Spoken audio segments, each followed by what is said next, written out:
I really think everyone can play a game. I think it's all about how you pitch it and how you teach it. Hey everybody, welcome to TerreDice, where we like to talk about all things board games. My name's Mackenzie. And I'm Jonathan, and today we're going to talk about board game etiquette.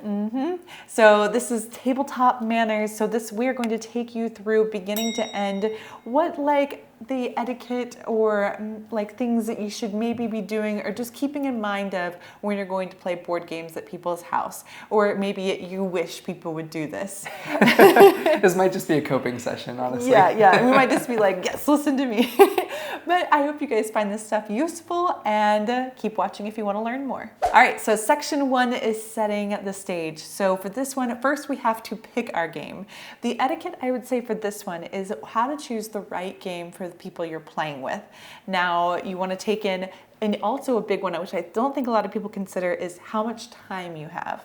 It's a huge one. Yeah, I don't think we've really talked about it on the channel. It's like how much time you have and what that group seems like they're going to play. Yeah, so the first question I always ask is, okay, what's everybody feeling? 20 minutes, 45 minutes, hour and a half? Yes. Sometimes they will say hour and a half. Sometimes they will say 20 minutes. And sometimes I'll think they're going to say an hour and a half and they say 20 minutes and then it's like, whoa, I'm really glad I asked.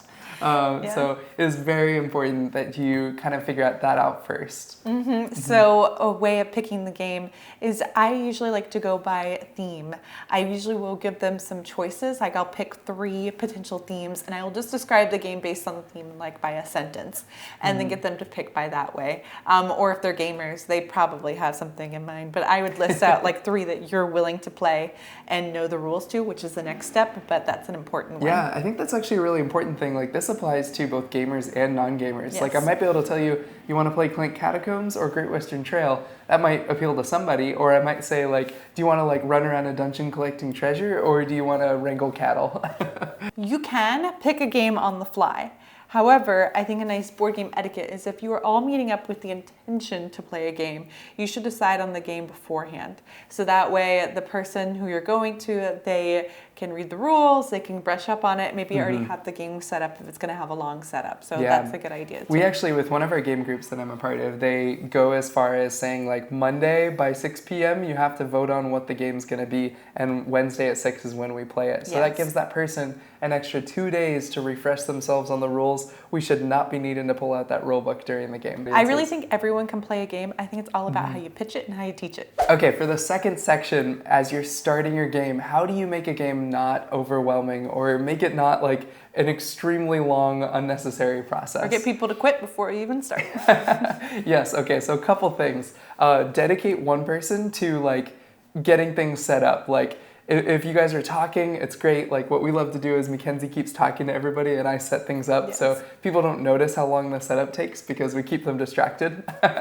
But also, like we think about the games that we're picking, and if it's a game that involves a lot of setup, we've likely already like pre-set up the game in some way. So I've gone into the box, I've shuffled the deck, I've put it back in, it's like ready to go. Another thing is we have these containers, so these lovely game trays from Game Trays. If you can dump everything into a game tray, it'll take up a lot less space on your table and it will also look a lot less messy. So it won't look like you have quite as much stuff out. So I think those are 2 things that we try to do to like make that experience easier. Okay, so this next rule might possibly be the most important thing in this entire video, at least it is to me, which is teaching the game. Okay, if you are the one teaching the game, there are a couple different ways to teach. You can either teach the whole thing up front so that everyone knows every rule and then you're going to jump in. You're probably going to miss something, but you can try your best.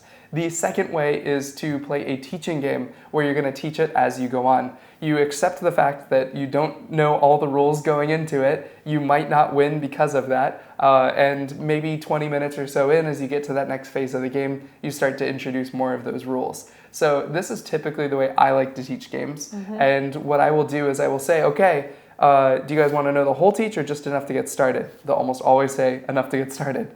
I will teach just enough to get started, get us into the gameplay, get us into the flow, and then I'll say, now, this is going to be really important later. I'll teach it when we get there so that they know that there's other sections. And then they might ask about them once they feel ready for that brain space, or they might just like, forget about it and be like, oh, shoot, I forgot about that. And then we'll talk about it when we get there. Yeah. But I think that makes it so much more engaging. And you have preferences on how I actually teach. Tell me how to win first. I will watch a video beforehand if I'm being the one teaching, because I know I struggle with auditory learning. I'm more of a visual learner. So if I can watch a video online on YouTube, like you are now, about like the game, then I can have a better chance of succeeding when that person is teaching it to me, which is just going to make the process go a lot faster. Now, section 3, we are now playing the game. This is during the game etiquette. And if you guys want to see a full length how we teach rules video, let us know down below. But during the game. So I think one of the best tips and most like nice things you can do is paying attention and being quick to like go, like it's like a board game joke when it says like, is it my turn? If you're saying it's my turn, it's probably your turn. Like if everyone's sitting there in silence and people get distracted, or people start having side conversations, oh, that's great. Or they're on their phone when they don't know the rules.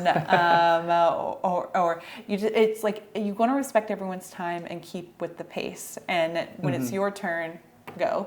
You also want to make sure communication is clear. So if you are doing something that could potentially affect another player's move, you should make that clear and audible to them. By the way, I'm doing this thing that affects your thing. That is, I think, a big etiquette thing, because I see people sometimes sneakily like do stuff in the corner and they're like, well, I did it on the board, you just weren't paying attention. Especially if they have effect that says like, if another player does this, I do this. I always say like, hey, Mackenzie, I'm doing that thing.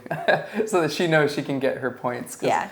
She played it for a reason. At the end of the day, it's a game, and you want to make sure that you're playing fairly and like it's open hand as like you can, like not trying to like hide in the corner and be like, oh, maybe they didn't see me do this. I think that's a big one. Yeah. And just being nice and respectful to people as they're going around. Yeah, and I think in that regard, like sportsmanship in general, like if another player does something that benefits them a lot and it like hurt you, sure, that's great. But like if you have 2 equal options and one is like horrid for the other player and you know it's going to set them back considerably, consider doing the other option if you have 2 options.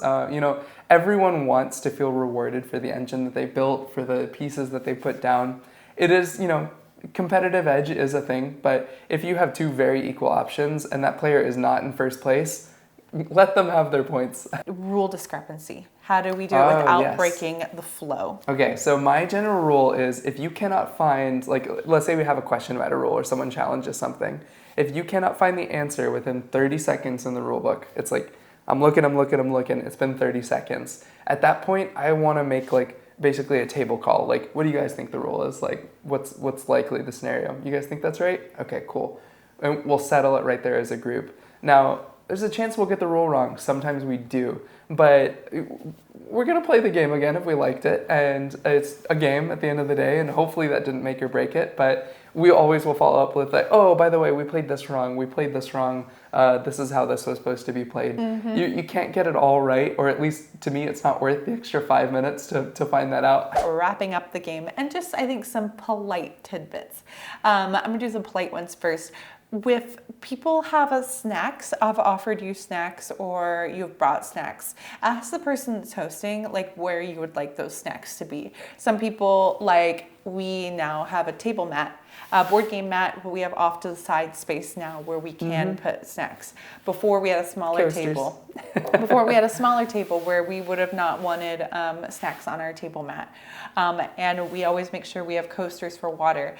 And a big one, which people might not think about, is not having open drinks at the table, because it's really scary to like accidentally knock over something and it falls to the ground.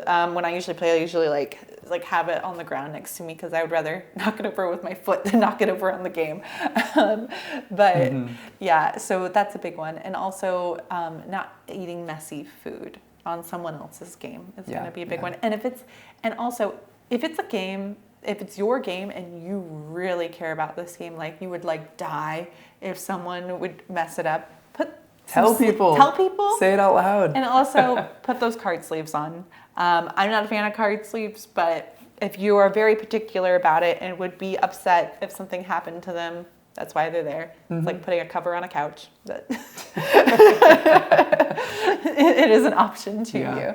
Now, how to clean up. you can chime in on this too. I think everybody do your share, except don't, because I have a specific way I like things. But... Yes. Now, in a board game cleanup, now if you've been playing board games for a while, you probably know, but if you're new to them, you might want to immediately start just like putting things in bags.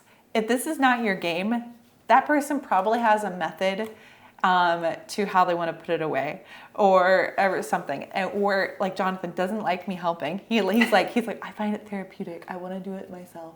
But ask them. Say, how can I help? Okay, so that is the 6 points on how you can get through a game flawlessly with perfect manners. If you think we missed anything, make sure you leave it down below, or any thoughts or disagreements on what we think is board game etiquette. I thought this was a super interesting topic to dive into, and one that I didn't know I was passionate about it, but now I feel very passionate about board game etiquette.